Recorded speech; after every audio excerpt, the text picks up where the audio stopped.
Hi friends, आज हम आप लोग को बताएंगे टैली ERP 9 में अकाउंट्स ओनली और अकाउंट्स विथ इन्वेंट्री में अंतर क्या है। तो अगर हम टैली ERP 9 में क्लास करते हैं तो हमें ये समझ में नहीं आता है कि अकाउंट्स ओनली और अकाउंट्स विथ इन्वेंट्री में क्या अंतर है। तो आज हम इस वीडियो के माध्यम से आप लोग को अकाउंट्स ओनली और अकाउंट्स विथ इन्वेंट्री में अंतर स्पष्ट करेंगे। तो चलिए आप लोग के लिए चल रहा हूँ। जैसे यहाँ पे क्वेश्चन आता है कि टैली ERP 9 में अकाउंट्स ओनली और अकाउंट्स विथ इन्वेंट्री में क्या अंतर है। तो पहले हम समझ लेते हैं कि अकाउंट्स ओनली होता क्या है। अगर हम मोहन से 100 रुपये का माल खरीदते हैं तो प्रोडक्ट क्या खरीद रहे हैं, क्वांटिटी कितना पीस खरीद रहे हैं, रेट क्या है, ये हमें देने की कोई ज़रूरत नहीं है अकाउंट्स ओनली में। सिर्फ 500 का सामान परचेज कर रहे हैं या 100 रुपये का सामान परचेज कर रहे हैं तो 100 रुपया अमाउंट डाल करके परचेज कर लेते हैं, ठीक है। उसमें हमें प्रोडक्ट और क्वांटिटी ये सब देने की ज़रूरत नहीं पड़ता। अब है अकाउंट्स ओनली में कब काम किया जाता है, तो जब हमें किसी फर्म का स्टॉक मेंटेन करना ज़रूरी नहीं हो या किसी फर्म का टर्नओवर 1.5 करोड़ से कम हो।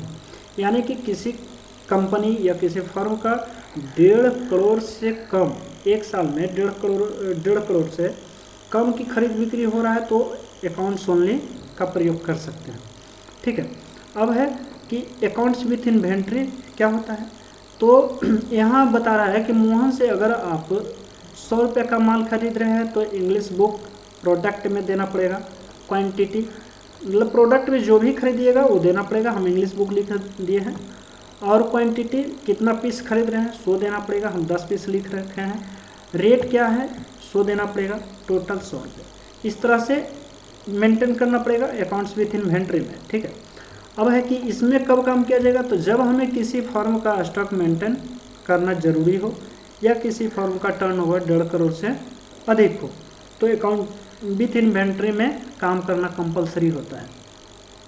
तो आप लोग के समझ में आ गया होगा कि अकाउंट्स ओनली में कब काम किया जाएगा और अकाउंट्स विथ इन्वेंट्री में कब काम किया जाएगा। अब दिमाग में क्वेश्चन आता है कि क्या अगर जो अकाउंट्स ओनली एक साल में 1.5 करोड़ से कम की खरीद बिक्री है तो क्या हमें अकाउंट्स विथ इन्वेंट्री में काम नहीं कर सकते हैं? कर सकते हैं, बिल्कुल कर सकते हैं। तो अकाउंट्स ओनली अगर जो 1.5 करोड़ से अधिक होता है तो अकाउंट्स विथ इन्वेंट्री में काम करना कंपलसरी होता है, और अगर जो 1.5 करोड़ से कम है, 1.5 करोड़ से कम है एक साल के अंतर्गत खरीद बिक्री आपका, तो अकाउंट्स ओनली में भी कर सकते हैं, अकाउंट्स विथ इन्वेंट्री में भी कर सकते हैं। तो आप लोग को समझ में आ गया होगा कि अकाउंट्स ओनली क्या है और अकाउंट्स विथ इन्वेंट्री क्या है। तो अगले वीडियो में हम आप लोग को बताएंगे कि अकाउंट्स ओनली में कैसे परचेज करते हैं और सेल करते हैं, ठीक है। तो आज इतने ही रहने देते हैं, और ऐसे हैं वीडियो देखने के लिए मेरे चैनल को लाइक करें, सब्सक्राइब करें और कमेंट करें। धन्यवाद। चलिए।